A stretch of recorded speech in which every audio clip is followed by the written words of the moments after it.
অরণ্যদেব গাঙ্গুলিকে একের পর এক তোপ দাগলেন কুণাল ঘোষ। তার দাবি, বিচারপতির চেয়ারে বসে রাজনৈতিক উদ্দেশ্য পূরণ করেন অরণ্যদেব গাঙ্গুলি। তার কথায় বিচার ব্যবস্থার প্রতি আস্থা আছে। বিচারপতির চেয়ারে বসে কেউ যদি বলেন আমার দলকে তুলে দেবেন, তাকে আমি রসগোল্লা খাওয়াবো নাকি? কিন্তু প্রশ্ন, কে এই অরণ্যদেব গাঙ্গুলি? এদিনই অতিরিক্ত শূন্যপদ তৈরি করে নিয়োগের সিদ্ধান্ত নিয়েছেন বিচারপতি অভিজিৎ গঙ্গোপাধ্যায়। কড়া মন্তব্য করে বলেছেন, নির্বাচন কমিশনকে বলে দলের স্বীকৃতি বাতিল করে দেবেন বলে হুঁশিয়ারি দিয়েছেন। তাহলে কি নাম না করে তাকেই নিশানা করলেন কুণাল ঘোষ? একটা কথা বলি, এটা খুব স্পর্শকাতর বিষয়। আমি আশা করব, যেহেতু এটা খুব স্পর্শকাতর বিষয়, তাহলে আমার বক্তব্যটা যদি দেখান তাহলে তার সার্বিক অংশটা নিয়ে একটু দেখাবেন, নইলে লোকে ভুল বুঝতে পারেন।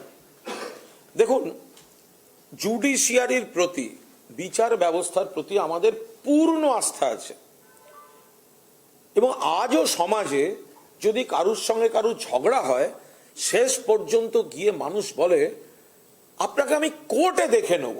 এই কোর্টে দেখে নেবটা কিন্তু কোর্টের প্রতি গভীর আস্থা।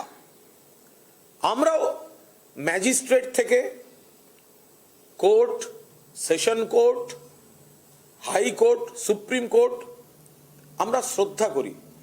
বিচার ব্যবস্থা ঠিক মতো আছে বলেই সমাজটা এখনো দাঁড়িয়ে আছে। এটা আমার দল বিশ্বাস করে, আমিও ব্যক্তিগতভাবে বিশ্বাস করি। আমি জীবন দিয়ে দেখেছি কি পরিশ্রম করেন যারা বিচার করেন। কোনো রায় আমাদের পছন্দ হয়, কোনো রায় আমাদের পছন্দ হয় না, কিন্তু এক একজন বিচারক মামলাগুলিতে কতখানি মাইন্ড অ্যাপ্লাই করে তারা বিশ্লেষণ করে।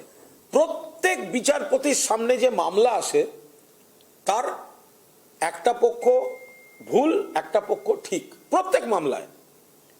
তো তারা তো ঠিকটাকে বেছে নেন।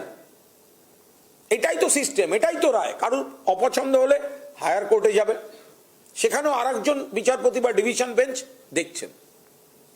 এবং বিচারপতিদের হাতে, বিচারকদের হাতে অশেষ ক্ষমতা। তারা নির্দেশ দেবেন, আমরা সেটা করতে বাধ্য, মাথা পেতে নিতে বাধ্য। ফলে এরম ধারণা দেওয়ার যেন চেষ্টা না হয় যে হঠাৎ কেউ এসে কোনো ন্যায় বিচার দেওয়ার চেষ্টা করছেন। গোটা জুডিশিয়ারিতে অনেক বিচারক যারা আছেন, তাঁরা সারা দিন এই কাজটাই করছেন। অনেক কঠিন সিদ্ধান্ত নিচ্ছেন, অনেক সাহসী সিদ্ধান্ত নিচ্ছেন, অনেক স্রোতের বিরুদ্ধে সিদ্ধান্ত নিচ্ছেন, নীরবে কাজ করে যাচ্ছেন।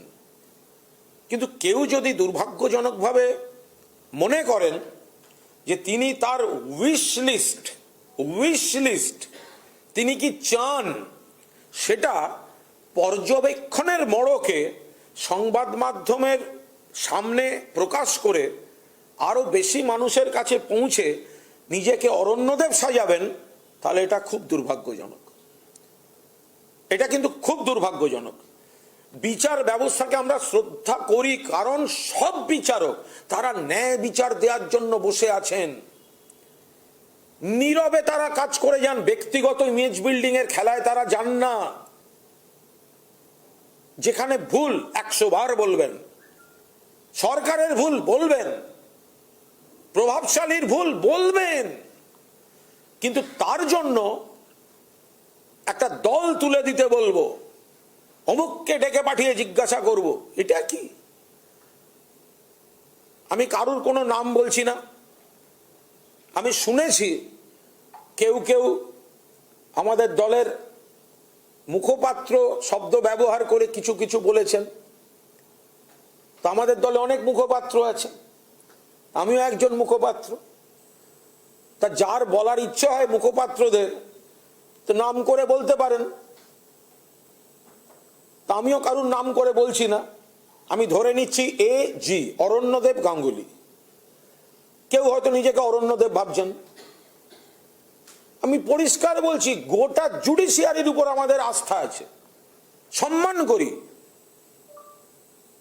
তারা আছেন বলে সমাজটা আছে, কিন্তু আদালতের প্রতি সম্মান, বিচারকের চেয়ারের প্রোটেকশনকে নিয়ে কেউ যদি বলে আমার দলকে তুলে দেবে, আমি মুখপাত্র হিসেবে তাকে কি আমি রসগোল্লা খাওয়াবো নাকি?